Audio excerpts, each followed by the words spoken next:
Hi there.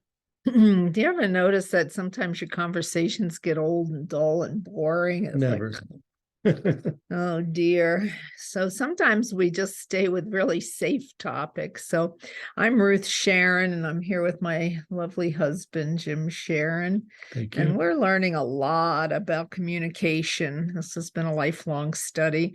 So today is our Wisdom Wednesday, and we're going to just unpack some things about communicating. Hmm. Big topic, right? That's why couples seek help. We need help Yeah, communicating. we want to make it. We're really focusing on what's interesting, right? What's beyond the same old, same old. And how was your day, dear? Did you You pick up the kids? What are we getting for all dinner? that logistical stuff. Yeah, I mean, that's fine. The thing that came to mind when I was talking about this topic is that there's this little box, a grid called the Okay, Johari hold on window. just a second. I just want to clarify when you say that's fine. Of course, it's fine. Well, It yeah, it makes it's necessary functional. to, yeah, we need to be utilitarian and practical. And okay, and And yeah. So anyway, this is a box. It's a grid 2 by 2. And one box is it's all safe. I know it, you know it. We're talking about the weather, we're talking about the kids, we're talking about this, it's kind of a safe topic. Then there's a topic where you don't know this about me, but I know it about me. ah, And these are things that I could self-disclose, like how I'm really feeling about something, or what my day really was about, or what brings me joy, or hmm, something that you might not know. right. And then there's a box that's something that he knows that he could Ah, see, but I don't know. It's my blind spot. It's the unconscious. It's something that you could perceive and rather observe, yes. observe, right? And so that's a delicate matter because we get very defensive when we say, you always do this and you never do this. And then we're all defensive. So, how to give good feedback is a wonderful conversation. What Yes, am makes I it, willing to have that feedback? Or are you, yeah, you have to is this a good get that time? permission? Yes. Or do Right. you ever want it? Yeah. Do you want to know where your blind spots are? Right. So that's part of communicating and building intimacy. And then there's the fourth box is what's not known to you and it's not known to me. It's the mystery, the great unknown, the mystery, the Mm-hmm. yet to be discovered. Ah, Like, how does that work? And what do we want? And, what are our dreams and goals? And what's on our bucket list might be in that unknown, things that haven't come about yet. So there's lots of ways to explore communicating with our partner in fresh and new ways. So we're offering this as part of the Heartwise Relationship Academy because we're devoted to having more exquisite kind of relationships where we're satisfied, where we're connecting, where we're unpacking stuff and dealing with triggers in a way that's very heartwise. right. And of course, we're going well beyond triggers here. That's one thing to talk about. Triggers, feelings, needs, desires, requests, Mhm. those kind of things, hopefully done in I statement fashion. I need Yes. this, I feel this. So that's one thing, and that can be very useful. Women, quite frankly, often like to go there more than men do. Go But where? yes, with the things I just mentioned in terms of feelings and needs and having that Being emotional personal, yes, personal conversations. intimate. Yeah. Yeah, those kind of things. It's an unknown to men. That's a big unknown, isn't it? A lot of men aren't that very emotionally Tuned in. intimate. Mm-hmm. Yeah. Yeah, so that may need to be developed in guys, and women can be supportive and coach their guys and train their guys into if they don't have this range of expression or A lot of even women are tired of being the leaders in it, but I just say that's our role. We're women. We know how to relate. And men are more functional and, doing goal oriented type stuff. so And to educate, yeah, educate, not Yeah, shame. right. Right. Because I mean, I run across so many men who do not even have much of a feeling vocabulary. Oh, I know. Right. So that's one thing. That's one aspect. Um, Things that you're mutually interested in, and hopefully you have some of those. Could be hobbies or activities you enjoy doing together. If you don't have too many of those, some people have very few.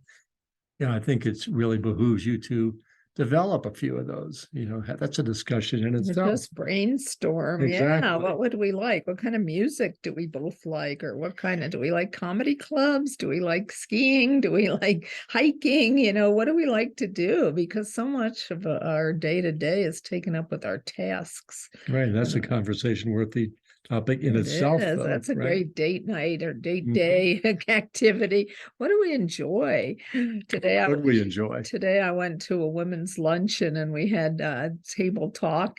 So one of the questions was, what brings you joy? That's a great question. That was so fun to answer. I was smiling the whole time. The second question was, what helps you feel grounded? That was really interesting. Earthy, yeah. What makes us feel like we're connecting, we're grounded? And the third one was, what are you looking forward to? So generate your own list some questions that you're curious about. Yeah, the forward to could be this week or could be a big dream. That's right. I remember asking you once, what's your superpowers? I was going to bring that up, actually. That was a great question. I shared that with clients various times. We got into a nice discussion about that. And then I asked you what yours were. We had a lot of fun with that topic of curiosity, right? Tell me something about your childhood that I don't know. And it helps to ask things that you genuinely are interested in. You're not just making conversation. Right. So you don't have to do this every single day, of course, but these are things that break up the monotony and the perfunctory nature of relationship. Yes. We went to a dinner party the other night and people were just talking so boringly. I was like, it's just about the weather or the stock market or the sports teams or, those are in that's a nice topic. You like that one? Well, they're in the safe topic, right. And, they could get interesting, but a lot of times they're just on mechanical replay from so many other conversations we've had the same way. So how can we be new and fresh? Right. And how can we also, here's what I'm thinking, two things.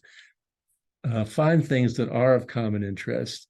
And sometimes they won't be, but can the other person give you the benefit of the doubt and try to tune in? For me, sports is a big one. She's not there too much at all.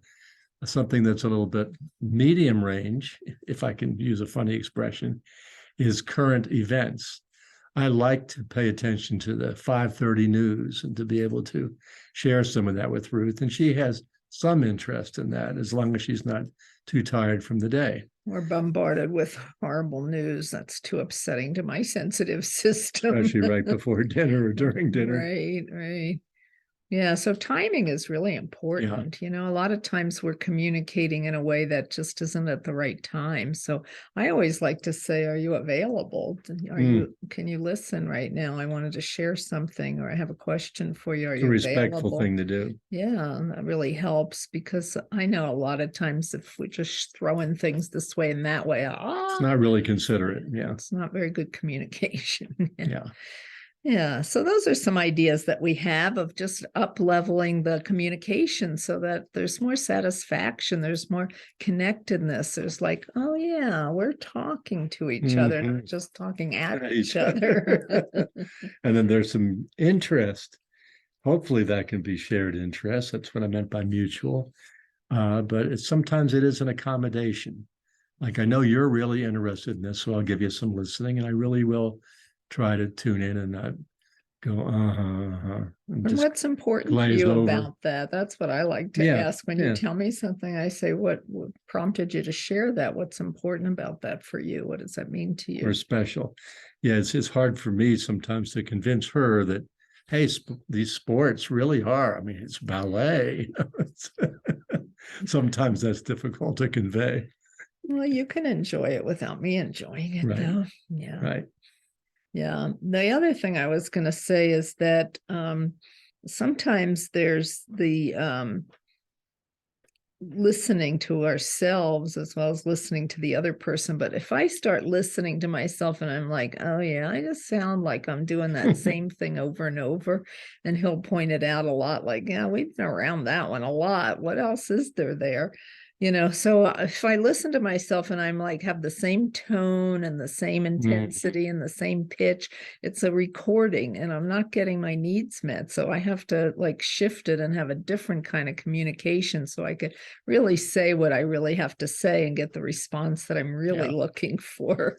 It's So interesting listening to me. to myself, but also listening to each other. Do you want to say something about that? Yeah, just that, and I've mentioned this once before in a Wisdom Wednesday, that men generally, stereotypically, but definitely generally, like to be direct and succinct for so much of the time. And women are much more the color commentators. That's another sports kind of comment. You have someone who gives you the play-by-play, and then you have people who fill it in with supposedly interesting detail. So there's I happen to be someone who enjoys some of that, both listening to it and delivering. But so many times men just give me the facts, man. Make it succinct. Yeah. And then if women go on, then they're going to get the glazed over look. Right. Well, one thing I coach my couples on is that if you have something you want to say, get clear on what it is you want to say. Because if you're meandering this way and that way and putting out this and a little of this and a little of this, the listener's like, what am I listening to here? Right. So, sometimes just holding back until I'm clear on what I really want to convey. And then you have much more power in that process. Yeah. Yeah. So those are some ideas. See what you toss around. What are ideas that you can come up with? Maybe you two want to set up a little date when you take a walk or have dinner or go out for a special evening and just say, what helps us communicate better? What really amplifies our connection in our communicating? You can Google conversation cards and you'll find, well, at least 4 different kinds of cards available that'll Right. inexpensive, and they can cue you in as to. That's great. I had a couple that said the couple at the next table had conversation cards during their dinner at a restaurant. And was like, hey, we need to get some of those. We actually have some. We have a free PDF download that we can send to you. I'll have to ask my assistant how to do that. I'm deck not of sure. Cards, the Valentine's. Yeah, it's a deck of cards with different qualities of being Heartwise, and on the front is a hand-drawn cartoon, or what do you call it, like it's a hand-drawn emblem of that quality, and then on the back are things you can say and talk about and ask. And that's that particular deck. Yeah. Anyway, I think we've said enough. I think so. Well, thanks so much for hanging in here. Wisdom Wednesday. Check us out each Wednesday and check out heartwiseacademy.com. See our courses and our events. We do have our Heartwise Circle coming up tonight at 7 to 8 p.m. Mountain Time.